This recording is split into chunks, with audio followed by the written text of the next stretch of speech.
welcome to Lit by Moonlight, where it's not a phase to accuse every person you know in town of witchcraft. I do it all the time. Every day. That's why I don't think I have neighbors anymore. It's been very quiet here lately. You keep just accusing me, which I don't want to be reading into anything, but did I do anything to piss you off lately? Yeah. No. No, I don't think you ever pissed me off in my life.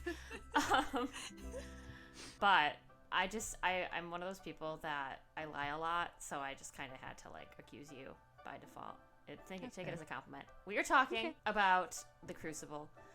So Arthur Miller wrote the Crucible as an allegory for McCarthyism when the United States government persecuted people accused of communism and paranoia, overshadowing a larger conversation about privacy. But the story is mostly fictional to the extent that it utilizes names and minimal public information supporting the existence of the book's characters, but beyond that, it's not necessarily very accurate. The play follows the false accusations attributed to many townspeople in Salem and the implications of these accusations, and essentially kind of uses the story to tell a larger story and send a larger message about McCarthyism, which was rampant at the time that Miller wrote the book.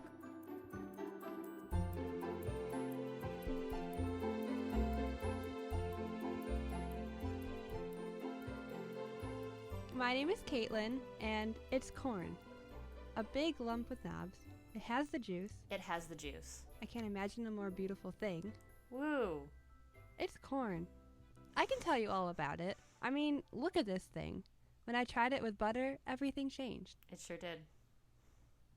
I know that the people listening to this are just like, oh my god, Kaitlin, that's so end of August. Why are we bringing this back? It's dead.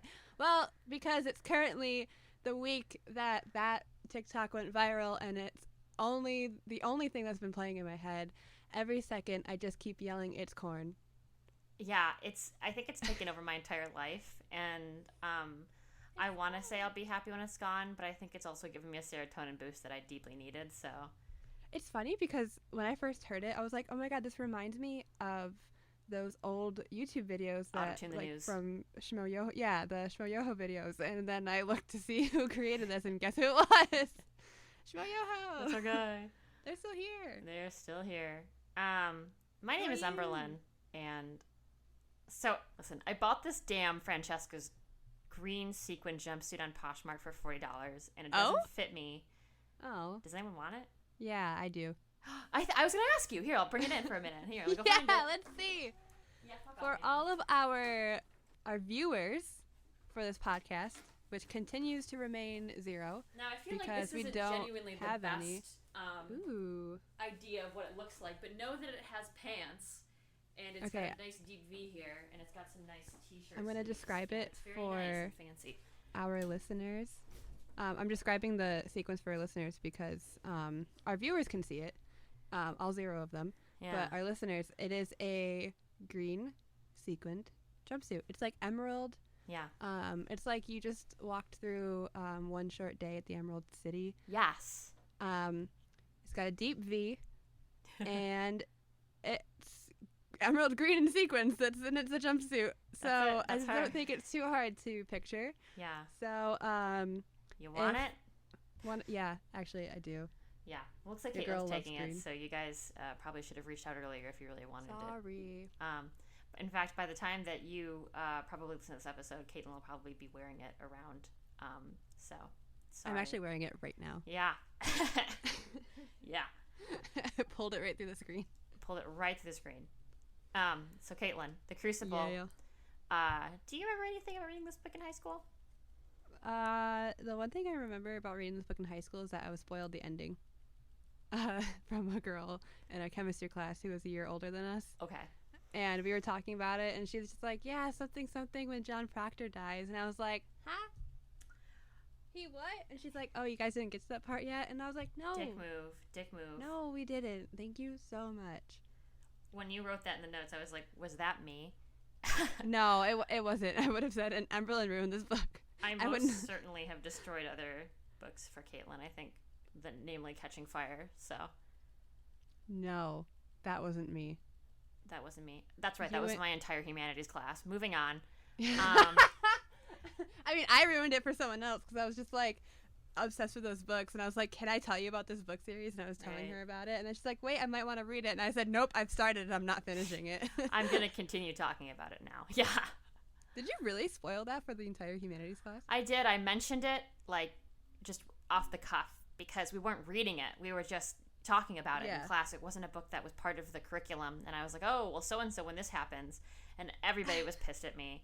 And I was forbade from basically speaking up about the books for the rest of the year by our teachers. And I think that's fair. I think that's reasonable. I still feel very bad about that. If anyone out there was in my 7th grade humanities class and holds that against me to this day, you're valid. It's funny because once you mentioned it, I kind of remember something about you and Catching Fire. Yeah. You were being like, don't tell me, I'm not in that class. Yeah, and then every now and then everybody was like, oh, hold on. Wait, before you raise your hand and answer the question, is it going to be a spoiler? And I was like, no. Just imagine no, I me. just need to go to the bathroom. Literally, just imagine me in like 7th grade science going to raise my hand, and my science teacher's like, oh, before you answer, is it going to be a spoiler? No. Fight me. I don't remember anything about reading this in school. I remember that we had to read it in like a play version, so there was certainly some popcorning around the room of parts. Yeah. I was going to say, there isn't really like another version of this, is there? Or is there? No, this is it. That's it. That's the play. And that's the podcast. Bye, everybody. Yeah, and we're done now. Really, though, because, I mean, I've had a hard time kind of grappling with how I want to talk about this book, because when I think back to when we read this book, what's interesting is that we were at the cusp of this like really fascinating commodification of witchcraft and the witch trials in 2 ways, both as a symbol of feminism, i.e. we are the daughters of the witches they couldn't burn, which is a choice that we made to start tweeting about and putting on our protest signs in 2016. Don't think it was necessarily the right choice, but we are here now. And to the extent that efforts to hold people in power accountable were also characterized usually by the people who accountability was being sought for as witch hunts. And we saw a lot of those tweets back around that time as well. And as an avid Florence and the Machine consumer, I fed right into that, right?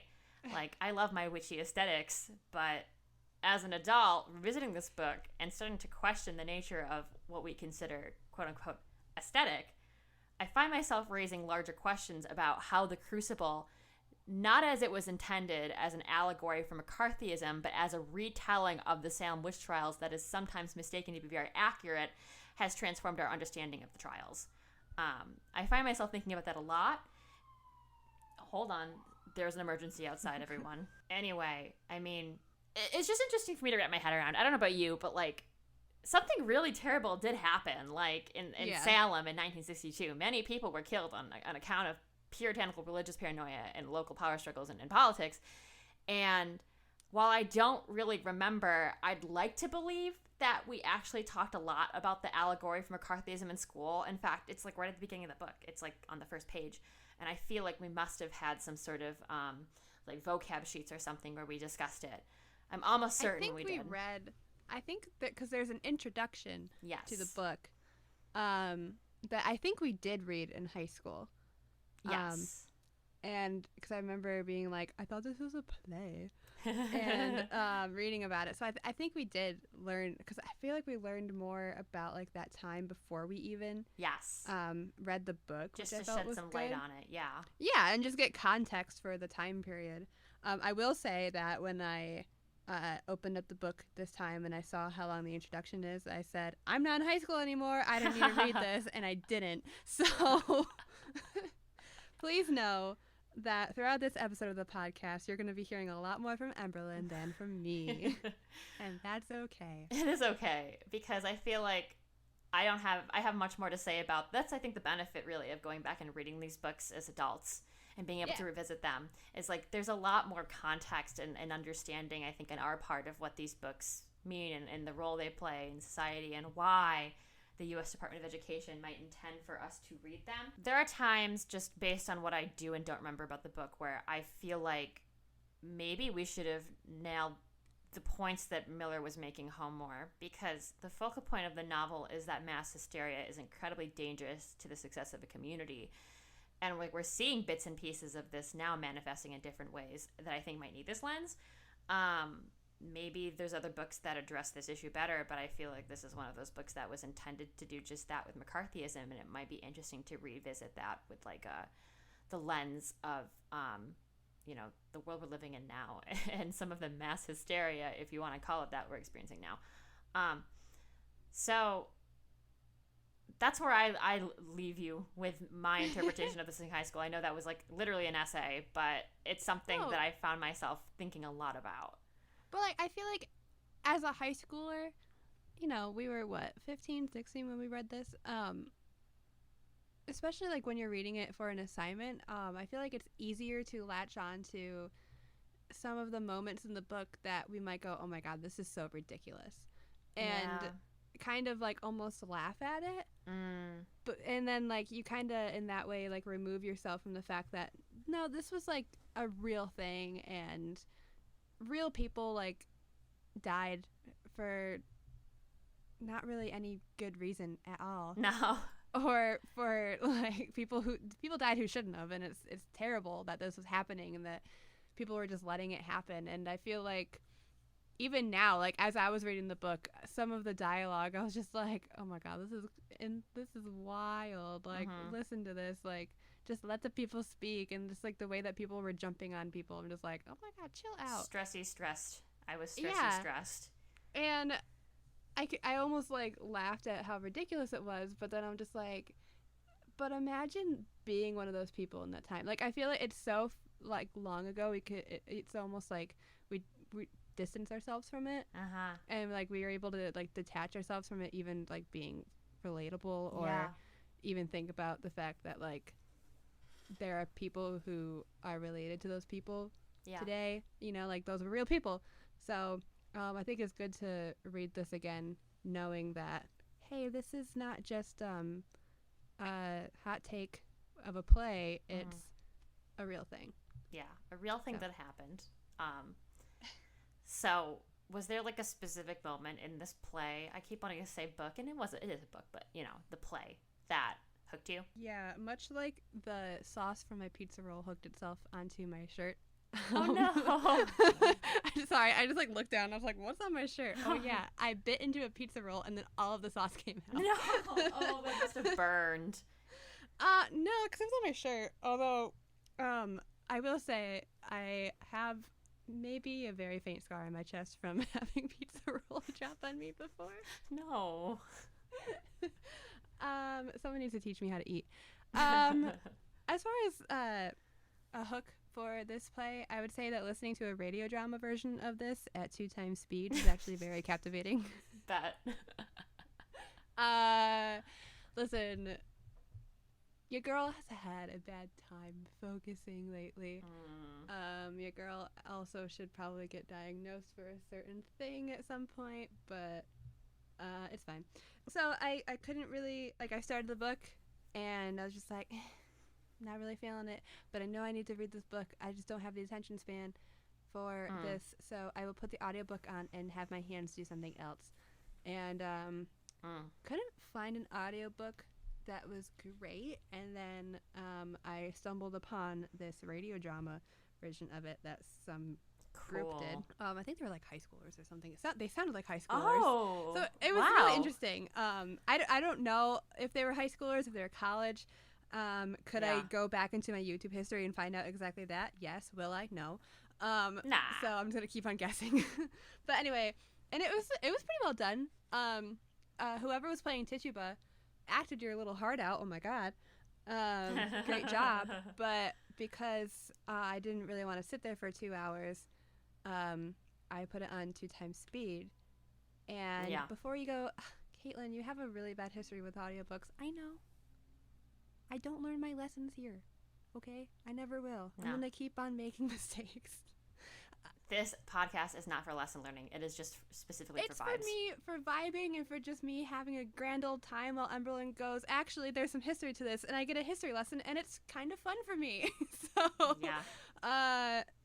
However, I was able to obviously pay attention to this whole thing, but it was kind of funny because there'd be parts where they'd be talking really, really fast, and I was like, look at him go. And then like there was music that played with it too, and it was just like the music was just like slightly fast. It's like I was like, I love it.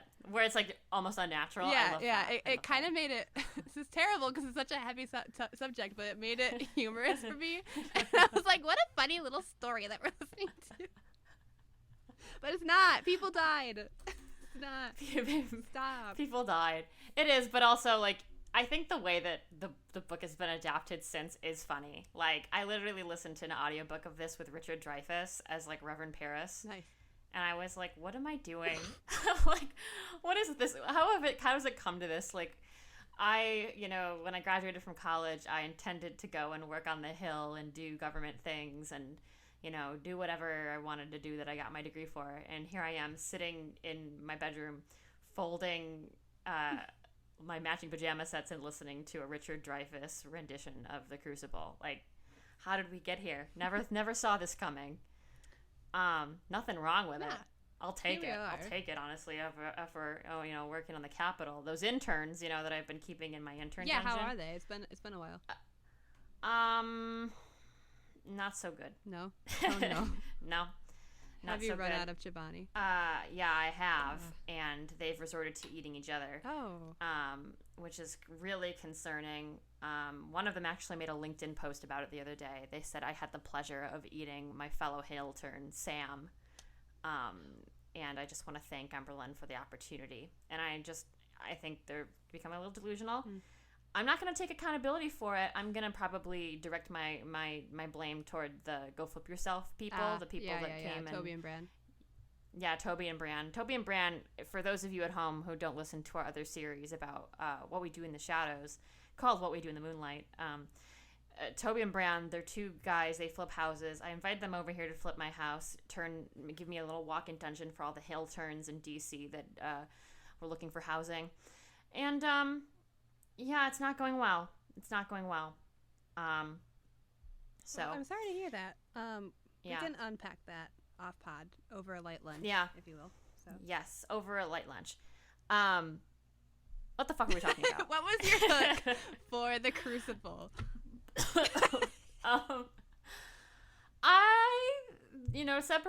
Separating the book, separating the play from the action, from the actual historical experience, and from the actual people. I think actually that John Proctor's character is super interesting because there's this expectedly tasty backstory there between him and his wife and Abigail Williams. And John and Abigail have this pre-existing affair, and then there's his wife Elizabeth. So of course, like immediately, I'm drawn to that very adult theme, and I'm kind of sad that I didn't take more notice in high school because it is really like some tea. I was gonna say it was like we're here for the drama. We're here for the drama. So that was mine. Nice. Did you have any favorite quotes from this play? Like, I don't even know where to go from here because it's like weird to talk about a play instead of just our normal novels. What did you like about this play in terms of the dialogue? There's a couple of quotes, two specifically that jumped out at me. I don't have the context for either. Don't yell at me, but you can, if you truly care, you can read it yourself and find them. Context, montext. Yeah. The first is, I may think of you softly from time to time, but I'll cut off my hand before I ever reach for you again. Damn. I don't know, man. There's something about that quote. That's a line that hits. Yeah. Whoa. I can't even expand on that. I just feel like you just gotta, just hear it. Gooses bumped. Nips twisted. Those goosebumps. Wagon wiggled. Engine revved. Cart pushed. Meow. Woof woof bark bark. Yeah, so that was the quote. I don't know. I heard it. I was like, oof. And I said I can't expand on that, and I started to ramble. Because I can't. I don't know. It's just it's still processing with me, I guess. It's a really global. It is. Oof. Okay, don't worry. And then my next, you can quote me on that, oof. And then my next quote that I liked was, I speak my own sins. I cannot judge another. I have no tongue for it. And I liked that because when I heard it, I said, not my circus, not my monkeys. Not my circus, not my monkeys. Yeah. Yeah. It hits. It fits. It hits. Fits the chips. FedEx. Yes. What were your favorite quotes? I have to say the first one you mentioned really does. Wow. Yeah. It's excellent. Really pots my plants. Yeah, it really pots them. Yeah, it really does. It really cools down my fridge. Ooh. It really fixes my washing machine that's been broken for 6 months. Brad, my landlord, if you're out there, let's talk. You should get Toby and Brand to get on that. Yeah, I asked them too. They said that was going to be an extra, cost, and they charge like a 15% fee for additional things. So I was like, not really worth it. That. Also, I get the sense that the fee has gone up since Toby's now dead. Sorry, there's just deer going across the road, and they're so cute. Nice. I thought like Toby's ghost had transcended and showed up in your house. I was like, oh my god. They're just galloping across my yard right now. Toby has risen. Toby has risen. So for me, it was the first one in terms of quotes that remind me of other quotes. Until an hour before the devil fell, God thought him beautiful in heaven. Ooh, yeah. What the fuck is that? Like, shut up. Arthur Miller really said, let's write some profound things here. And I love that line so much because it reminds me of Steve Buscemi's classic, do you think God stays in heaven because he too lives in fear of what he's created? From Spy Kids 2, baby! Yeah. It just, they both hit the same way. Yeah. Sometimes I think about how little me just heard that line and just had to be normal afterward. I don't think I had, listen, I was maybe 7 or 8. The most depth I had in my life was this extreme and violent crush on Bob Saget. So, rest in peace. Didn't have a lot going for me. But as an adult, I'm like, wow, how did I not pick up on that? Probably. Bob Saget. I was too focused on the thumb people. Yeah, that also did strike a chord. And my parents' divorce. I'm just kidding. My second one is a classic. Because it is my name, because I cannot have another in my life, because I lie and sign myself to lies, because I am not worth the dust on the feet of them that hang. How may I live without my name? I have given you my soul, leave me my name. Holy hoopla. Mostly because Daniel Day-Lewis's delivery of this line always fucked me in the movie. Yeah, that was a lot. And also, it's just a banger monologue. Damn. Yeah. That hit. But to move away from the depth of that, I gotta ask, what song are you dancing naked in the forest to? Well, they gotta have a Spotify playlist for this already. I saw Goody Proctor busting it down with the devil. Yeah. What about it? What's your song? Not really a dancing song per se, but Daisy the Great dropped Aluminum a couple days ago, and I just listened to it today, and it really paints my picture. I love it so much. Yeah, it really lights my lunch. It really lightens my lunch. It really does. That's a great song. Yeah. And I think that they have another song that made me think about witches, which is Witches. Woods. Yes. Which totally works here. Another one that's hitting for me in terms of songs I dance naked to in the forest with all of my brethren of witchery is most certainly She-Wolf. Yeah! That's a banger! It's a banger. That one really folds my laundry. Yeah, that one really knobs my corn. We were having a conversation in a group chat the other day with some work friends where we were talking about corn, and someone said it's butterier, and then someone else said and knobbier, and I can't stop thinking about and knobbier. And knobby. It's going to become the adjective that I take with me to my grave. Knobby corn is a choice. Also, I have a corn to butter with your friend saying that corn is really buttery. It's only buttery if you put butter on it. Well, that was the point, was we were using the context for the song as in if you were going to have some fresh corn. Yeah. Oh. Nice. So you can tell that we both just had a really long week. It's been a long week. We know what song you would dance naked to in the forest. Who would you dance with? Who would you like in this book?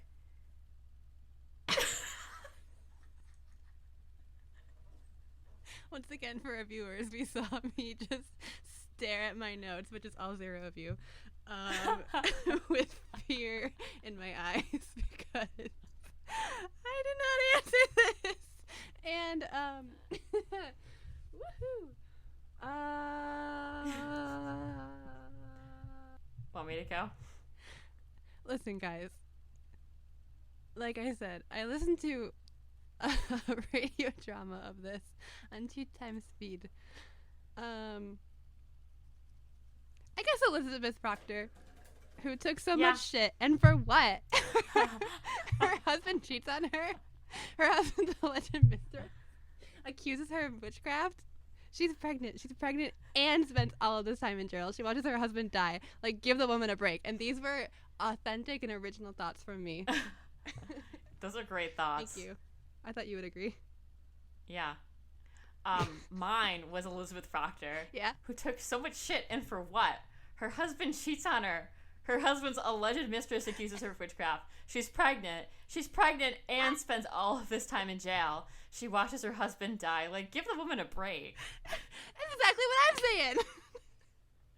I feel like Mr. Kowalczyk, who accused Kaitlin and I of cheating on a quiz way back in 9th grade, is listening to this right now, and he's like, I damn well knew it. I told you! They're cheaters!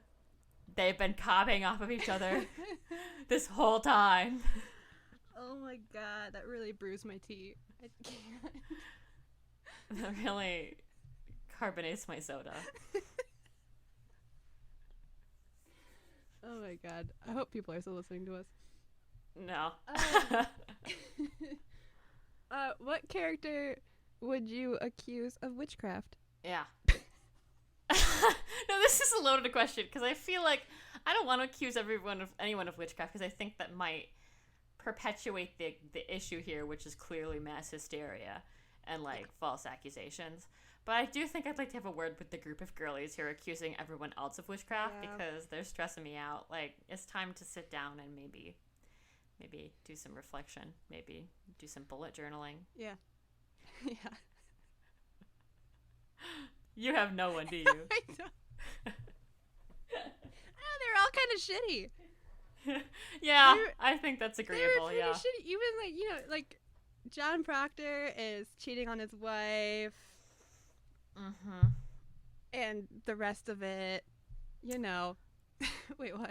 Oh, like the governor and like all of the other political figures who were kind of like egging this on. Yeah, them. Forgot about them. That's exactly what I was saying when I said then the rest of it. There was totally a thought there. I totally picked it up when you said in the rest of it. You know me so well, guys. We've been friends for like so long. This is. Yeah, I read her mind. She gets me sometimes. Don't tell anyone though, because then I might be accused of being a witch. Okay. Your secret's safe with me. But I will warn you, I'm a redhead, and they'll just accuse me of a witch just for that sake. So I think that's actually happened before in some places. I looked it up before because I was just like, was that a thing? Because I was just like, I wonder. It sounds super familiar. Like, would someone, if like I was in that time, like, would I survive? Basically, would you survive? And the answer to that was a really quick no. A resounding no. We found out last week that I wouldn't survive on a desert island. And we found out a couple weeks before that we wouldn't survive the Regency right. era. So far, our life outlooks are not looking very good. I think we might want to invest in some life insurance policies. Yeah, something. Joint policies. Something. Next question. Oh, do you have...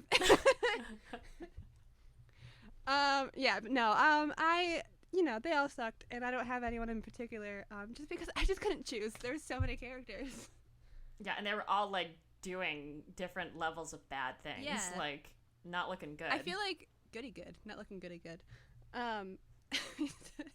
Sorry. Uh-oh. I feel like Elizabeth Proctor is, like, the only... And now I'm treading so lightly here because I don't recall her doing anything questionable or bad. But I feel like she's the only moral character, question mark? Yeah, like the thing that she apologizes, I think, to John Proctor for is just being kind of like resolved and absent in the marriage. But like, How? Wait, she apologizes for being absent in the marriage, or just being like not really being as like connected with him or something. I feel like that happens in the movie, right? Well, I don't. But know. like that's not a thing. What I was gonna say is that's not a thing to be like upset about. She shouldn't like, apologize for that when he was literally sleeping with another woman. Shit Sloping, happens, bro. Sloping with another woman. Let's not blame ourselves for our partner's actions. Oh my god. So yeah. Picks and bellies. Picks and bellies. It's time to talk about what we liked about the book, what we didn't like, all that. Specifically, 2 things we liked and 1 thing we didn't like. Guess which one's which? That's a really hard question. I don't think I have the brain power for that. It's okay. Do you have any peaks? I've got 1. 1 peak. What would you like to say? Your first peak first. Yeah. I mean, unfortunately, it's gonna have to be Daniel Day-Lewis and Winona Ryder. Like, yeah. That movie was off the walls, but boy, oh boy. Like, sexual awakening in 11th grade English class. Am I right, ladies? Yeah. Is that particularly helpful? No. No. That's okay. But there's that. How about you? My one and only peak for this book is the name Giles Corey. Yeah. That's just some guy. That's just some guy. No, I literally laughed out loud when I read your notes because I was like, yeah, you're right. Because, like, you're reading the play, you get names like John Proctor and Goody Putnam and Reverend Paris, and then there's Giles Corey. Yeah, and honestly, if we recall, Giles was kind of a bad bitch because when they tried to get him to give up some information, snitch on a friend of his, he said, "Snitches was like, get stitches."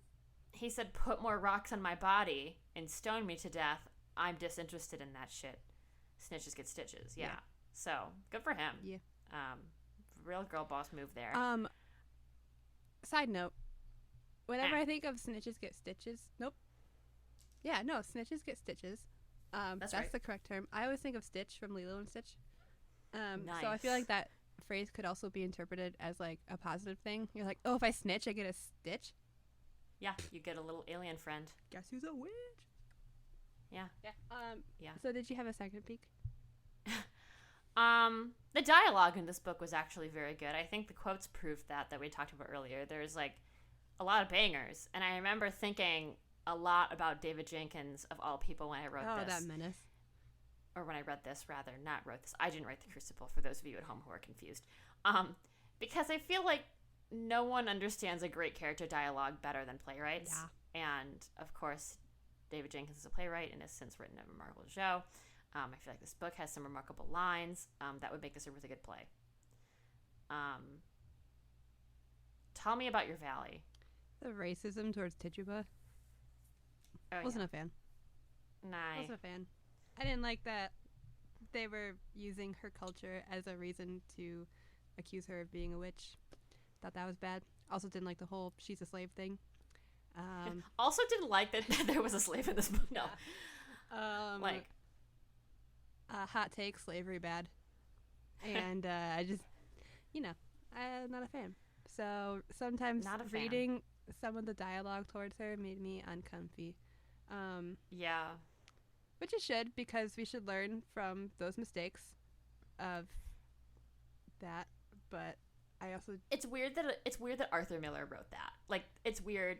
It's weird in the same way that I'll talk about in a couple of weeks that Stephen King just, like, playfully uses the N-word in The Shining like it's nobody's business. No.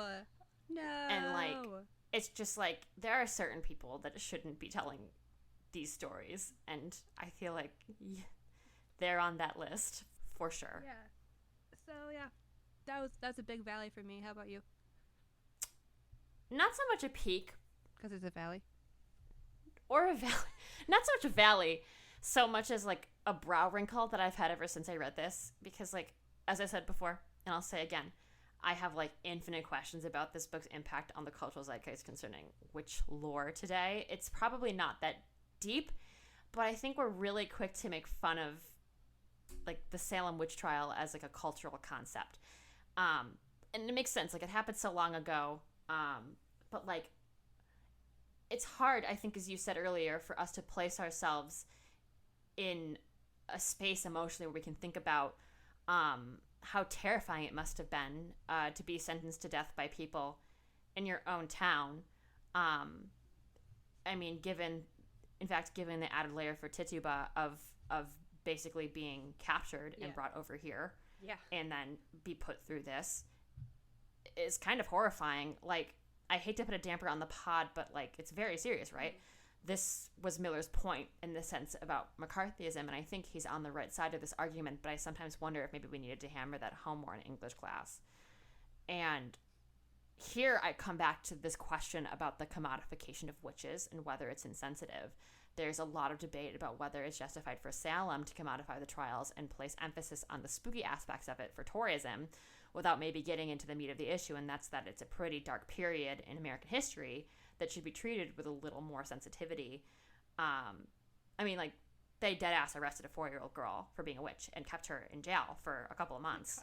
She lived, but, like, you cannot make this up. Like, a 4-year-old girl for being a witch, for, like, this child that has no autonomy over themselves. And, nope, that's a witch. Like, what? That's a baby. And then coming back to the book, I think it works well as an allegory, but it also seems like maybe this aspect gets lost right from the beginning if you don't have a comprehensive understanding of McCarthyism, and just becomes a book about witches, and more importantly, not a super accurate account of the Salem Witch Trial. Yeah, because I feel like when you think about this book, like, when all I remember from this book in high school was, the Salem Witch Trials and witches. Yeah. That's all. That was it. Yeah. But, like, there's so much more to it, right? Yeah. And I feel like we unpacked that in high school a little bit, but not to the extent that it, like, sticks, I think. Yeah. Enough. Like, and I felt that way kind of about Lord of the Flies, too, and I felt that way a little bit about The Outsiders. Like, there are all of these really important underlying social messages about class consciousness in The Outsiders, about, like, British imperialism in Lord of the Flies, and then here about mass hysteria. And it feels like we do touch on those in school, and maybe that was the intention for introducing the books into the schools, but then it gets kind of forgotten and muddled among everything else. Yeah. So maybe my larger point with this back to school special is there needs to be a huge reform of, like, the canon that is explored in English classes. But on a smaller scale, boy, oh boy, that's it. Awooga. So, Kaitlin, on a scale of 1 to 5, chicken heads randomly bit off by Winona Ryder for no damn reason at the beginning of the movie, The Crucible. That's what she did? I do believe so. She just bit into that thing. I don't know if it was the head, but it was most certainly a part of it. I watched the movie today, and I saw her pick something up, and all of a sudden there was blood on her face. Yeah. Ooh. Yeah. That's a choice she made. She did make that choice. What would you rate this book? After that. It's a 3 out of 5. Chickens getting their heads bitten off by Winona Ryder. It's a valid form of statistical measurement, I do think. Sorry, I'm just thinking about Winona Ryder biting a chicken. Anyway, 3 out of 5. It was fine. I canonically don't really like history all that much. Not because it's not that I don't care or care to learn. It's just like a topic that I'm not interested in or great at, and so I don't know why my brain is like this, but like once my brain hears historical, I'm like, turning off, goodbye. Powering down. I'm out. Peace out, I'm done. Yeah, so I just prefer reading stories that are more modern or absolutely fantastical and has nothing to do with our actual society. So my full attention and interest wasn't completely here in this book, but I still think it's an interesting story, and it's still very captivating and interesting to read. And in turn also learn about the time period that this takes place in. So that's why I said 3, because It opens some eyes. It opens some eyes, just not the chickens. Just not the chickens, which are being bitten off He's by dead. Winona Ryder. Yeah, I agree. I think consuming this book like a novel, it's like a 2 from me. Because, I mean, even in its... I feel like I had the same problem with Shakespeare in high school, but reading a play aloud in class, or just, you know, at night after you get out of theater practice and you're exhausted from your theater teacher screaming at you, it's, like, really hard, I think, to digest what's going on in the more complex themes in the book. Yeah, I completely agree. I feel like my issue with it is, like, and I think an issue I had in high school with is because when I'm reading, there's certain ways of how I hear characters and how I picture characters. So when someone else is reading it, which is another reason why I should stop using audiobooks, when another person is reading it and it's in a way that isn't the way that my brain hears it or, like, pictures it, it kind of takes away, or I'm just like, who's that talking?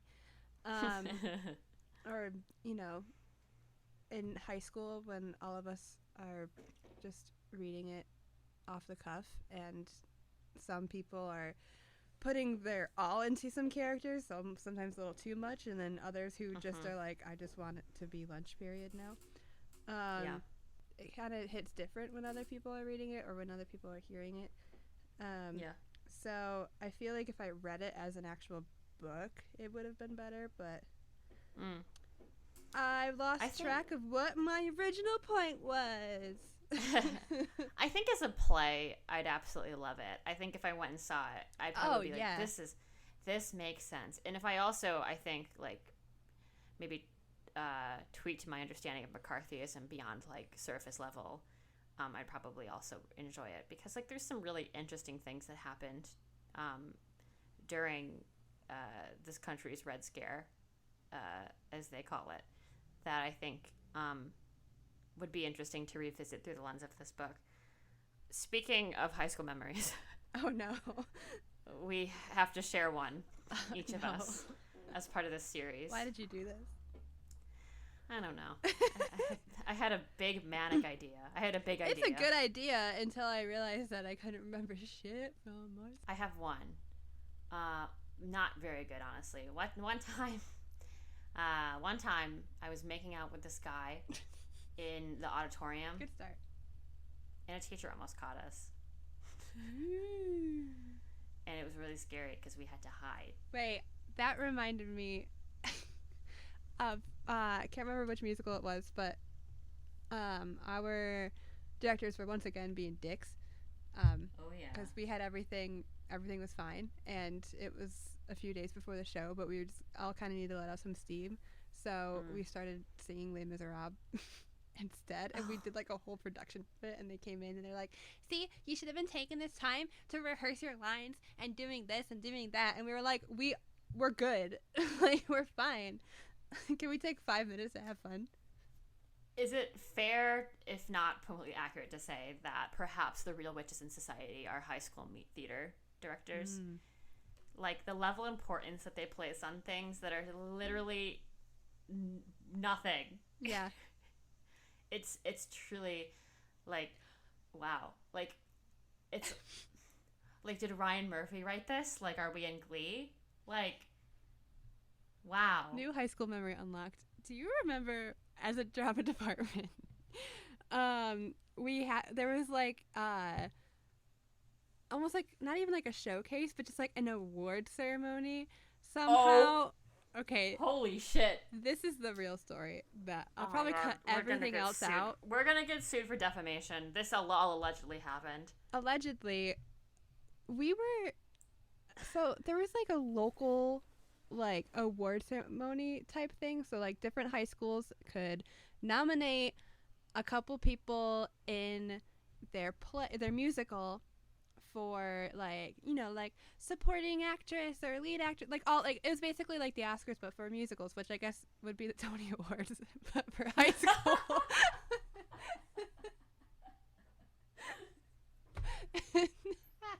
So we were going to the Tony Awards but for high school where we live.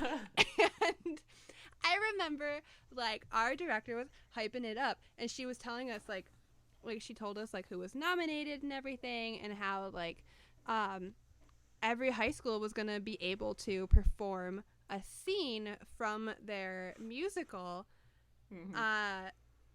at the show. And it was all very exciting, and how it was very new. Like, we've never done this before. We're like, cool, this is awesome. And I remember her pulling me and 3 other girls aside because we were doing Cinderella, and she wanted us to do I think it was like Driving Through the Moonlight, which is like the 2 stepsisters, the stepmother, and Cinderella. And because she's like, I want to use that as our show. And I was like, oh my God, that's so exciting. And like, she was hyping us up, and I was like, oh my God, I can't wait to like perform this on like this stage that we've all gone to multiple times. And I was like, that's really exciting. So the nominations come in. Oh, and that was the other thing, was that people from this place anonymously come see your show. You don't know what night they're coming, and they judge you, and they, you know, decide whether or not who's going to win based on all of the places in the county or area, wherever it was. Anyway, nominations come in. Who are nominated, and it's not these students' faults at all. They had no control over this, but it was so random. First of all, it wasn't even the people who were nominated for our show. It was people who didn't even have like actual parts in the show. Like, they were ensemble. They were ensemble, which is like, congrats, but like, also, how did that happen? So that was really confusing. And then we go to this event. It's like all coming back to me. So we go to this event, and like, we're all like, I'm wearing my prom dress because it's supposed to be like a really fancy event, and we have to be there like all day. Oh, and here's another kicker for the performance that was chosen. We didn't even get chosen. Sorry, go ahead. No, she gassed it up like everybody was going to get to perform the piece. She like really made us believe. She goes, yeah, you guys are going to do this, and it's going to be great. And I was like, oh my God, I'm so excited. And then it was literally all the big city schools who had money. It was really good, but like, they had great performances. It was awesome, and they totally deserve what they get. But it also just sucked, as like, I genuinely feel like we had a lot of really good talent at our school, but there was no way we were ever going to get recognized at that event because we just didn't have the production for it. And I feel like even if I was a judge, I would kind of overlook us compared to maybe some of like the schools that actually cared about their music and drama departments. So if you're in a really good music and drama department, cherish it. So we're not even performing. 2 ensemble people get casted, although we are gassing them up. We're like, you know, like cheering for them, everything. Good for you. We're like, exciting. But we're like, this doesn't make any sense, but let's go. And so not only did we have to go to the event, but we have to go to the rehearsals, which for us was really annoying because we just sat and watched the whole time. Sat there the entire, like, a whole day. And the night comes, and we all have to get ready, and was it our director who told us where to go? Or so she's like, this is where everyone's gonna get changed and get ready, and we go. I don't even know where we were at the event. It's all coming like back some to basement, some basement of this place, and all like these. They're basically green rooms for people, and so we were in there, and we set up camp. We put all of our stuff down, which is a lot because there was a lot of us for some reason. And we all start getting like, we go to the bathrooms, we get changed, and we start doing our hair and makeup. And then someone comes in and says, you guys can't be in here. This is a green room for so-and-so. And we were like, oh, our director told us this is where to go. We're like, well, you need to leave. So we all had to pack up all our shit and leave. And we're looking for our director. We're like, where is she? And she's like, well, I'm going to leave and go to my house and get ready. I'll see you guys later. And she left us. Just straight up. Left us alone. Left our entire party. There was no other, to my memory, there was no other adults on this trip with us. No other adults on that trip, I think you and I were the oldest people. Yeah. So it was just her and her boyfriend at the time who were, I don't know how that was allowed. Probably wasn't. So they left and to go get ready at their house and left us just there, not knowing what to do. We were wandering around this basement. So we all started getting ready. And then, you know, naturally, no one went from our high school. We watched everyone do fantastic performances, none of which we were involved in. And just, it was the weirdest night ever. Huge waste of time and money. Huge waste of time and money. I remember like just feeling like shit at the end of it because I just didn't want to be there anymore. I wanted to go home. I wanted to die so badly. Yeah, and then I remember being so frustrated with our director, and then I remember her just being just like, what's the big deal? Just have fun. And I was like, I can't because you left and put us in charge of people. And she was also drinking. Yeah. At a school, like this school event, which I thought was interesting. Like, I had never seen that before, like where a teacher just kind of took a load off like that. Yeah. Allegedly. I thought about that a lot in the year that followed. Yeah. Because it really did change the way I think about adults. I think before that, I was always like, oh, like adults are perfect. Adults make adult decisions and they do not make child mistakes. And I learned so much from that experience about just how often I think like kids have to bear the burden of making adult decisions when adults decide to act like children. And I took that with me forever. So thanks. Thank you. Thank you so much for this. It was entirely unhelpful, but thank you. And I remember wanting McDonald's the whole time and not getting it and being very sad. Oh, yeah.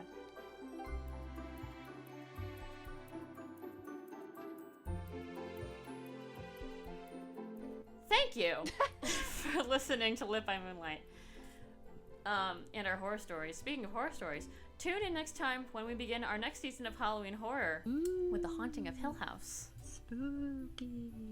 Spooky. And if you're still listening, first of all, thanks for making it to the end. Secondly, if you're listening to this, please DM us a picture of a really cute ghost. Yeah. That's going to be the thing that breaks me if you don't do that. Yeah. So, please do. We need our fans to do that. Yeah. Yeah. Okay, bye. Bye.